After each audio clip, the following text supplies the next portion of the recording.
जनाब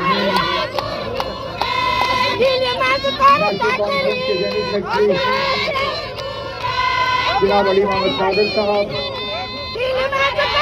सूबाई सदर कश्मीर बेवरी रोजी यम तंजीम मर बे नेरी दारुल खिलाफत मज कप लाल चौक मज बूल तमो वन शेद तामीर तरक्की काम करान क्या मशो पत क्या कर सड़क क्या कर आब क्या कर बाकी यह पाने दकान वजह 300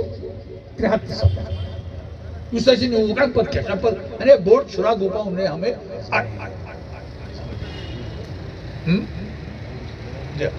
तो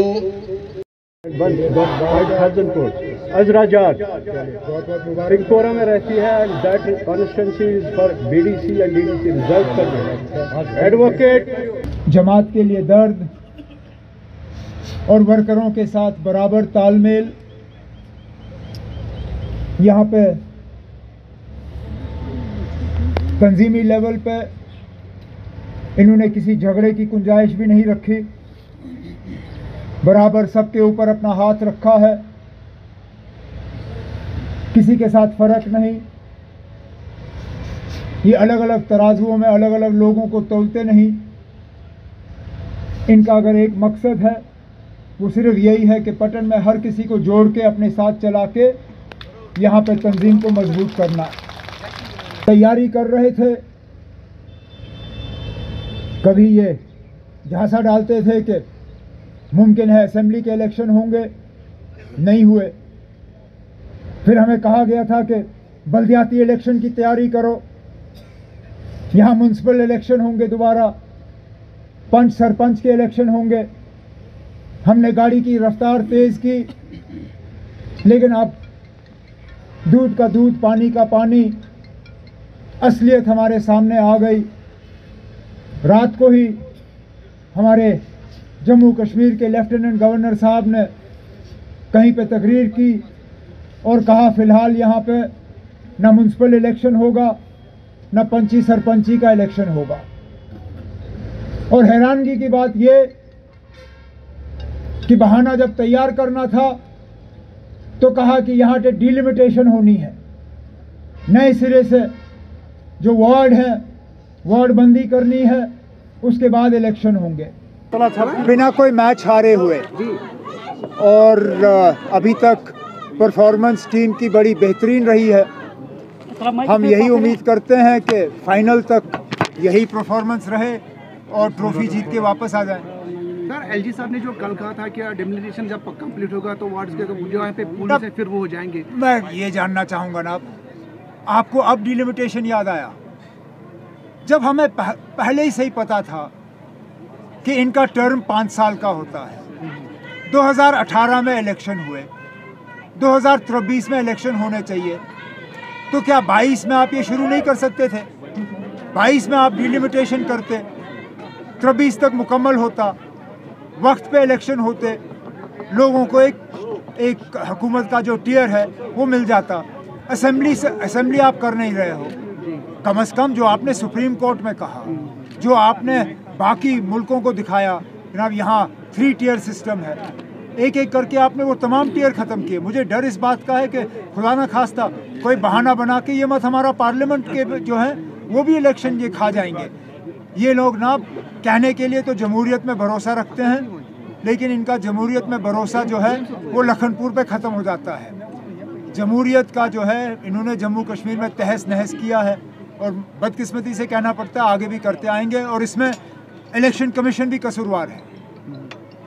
पता नहीं उनकी हिम्मत को क्या हो जाता है जम्मू कश्मीर में देख के। हिम्मत करके वो इलेक्शन का ऐलान करें, यहाँ लोगों को अपनी आवाज़ जो है बुलंद करने का मौका मिले। उमर साहब जो आपने 84 की बात की है, अब पीडीपी भी नाला हुए हैं कि कल के आपने जो बयान दिया है, और 2010 की बात भी जो गुलाम हसन मीर के रिगार्डिंग आपने की है, अल्ताफ बुखारी ने भी उस पर रिएक्शन दिया है कि उस वक्त जो पीडीपी है उन्होंने ही उस वक्त उमर साहब की दुकान जो है बंद करवानी चाहिए। एक तरफ मैं दुकान नहीं चलाता हूँ, मैंने कभी दुकान चलाया नहीं है, क्योंकि दुकान में सौदाबाजी होती है। मैंने कभी सियासत में रह के सौदाबाजी नहीं की है। सियासत की है, सियासत करता हूँ, करता रहूँगा। हुकूमत की है, आज नहीं कर रहा हूँ, अल्लाह ताला ने चाहा तो कभी करूँगा। जहाँ तक रही हुकूमत को गिराने की साजिश। इसमें मुझे और कुछ कहने की ज़रूरत ही नहीं है। अल्ताफ़ बुखारी साहब ने सारा क्लियर कर दिया है कि 2010 में क्या हो रहा था। ये साजिश पहली बार नहीं हुई है। शेर कश्मीर के साथ 1953 से ये सिलसिला शुरू हुआ, आज तक होता रहा है, आगे भी होगा ना। ये वो कह रहे हैं कि गुलाम हसन मीर की वजह से ही उन्होंने टंगमर्ग में जलसा कराया और हुकूमत उस वक्त बन गई है।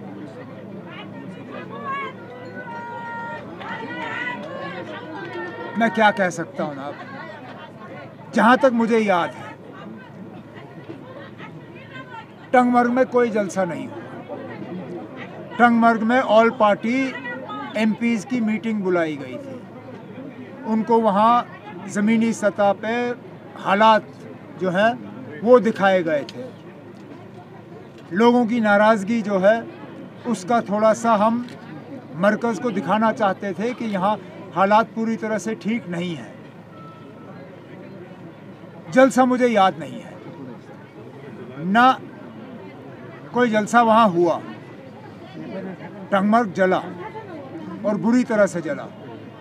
जलाने वाले कौन थे वो भी अगर अल्ताफ़ बुखारी साहब फिर बताएं वो भी अच्छा होगा, क्योंकि वो भी शायद फिर 2010 की साजिश के साथ जुड़ा हुआ है। और कुछ तो सर आर्मी ऑफिसर पे आपने बयान दिया है। अल्ताफ़ बुखारी साहब कहते हैं कि कांग्रेस हिजाब पर भी आपने कल रिएक्शन दिया। वो कह रहे हैं कि कांग्रेस के खेमे में उमर साहब बैठकर कांग्रेस की ही तनकीद करते हैं, तो उनकी याददाश्त कमज़ोर है। शुक्र है ना, इतनी हिम्मत है मुझे कि इंडिया अलायंस में रह के मैं कांग्रेस के बारे में कुछ कह सकूं। बुखारी साहब बीजेपी के दोस्त हैं इसलिए बीजेपी के बारे में कुछ कहते नहीं हैं। एलजी साहब के दोस्त हैं इसलिए एलजी साहब के बारे में कुछ कहते नहीं। ये हमारी जिम्मेदारी बनती है कि हम बीजेपी के बारे में भी कहते हैं, एलजी साहब के बारे में भी कहते हैं और फिर कांग्रेस के बारे में कहते हैं। लेकिन अब जो गलत है वो गलत है। जो कर्नाटक में हुआ वो गलत हुआ, और वो सिर्फ मुसलमानों के लिए गलत नहीं हुआ, सरदारों के लिए भी गलत हुआ। आप मुझे बताइए ना, आप ये ऑर्डर कैसे जारी करेंगे सरदार बच्चों के खिलाफ? क्या उनके पगड़ी उतारेंगे आप? बताएं मुझे, क्योंकि इसमें कहा हुआ है कि आप सिर ढक नहीं सकते, आप अपने कान जो है कवर नहीं कर सकते, कोई हेड गियर नहीं होना चाहिए। क्या कर्नाटक में कोई सरदार बच्चा जो है वो अब इम्तिहान नहीं दे सकेगा?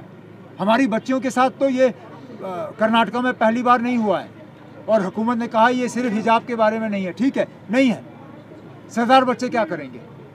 क्या उनकी पगड़ी उतारोगे आप इलेक्शन ये एग्जामिनेशन सेंटर में अंदर जाने के से पहले? बताएं ना। ये हमने किसी पार्टी को निशाना नहीं बनाया, हम उस ऑर्डर के खिलाफ हैं।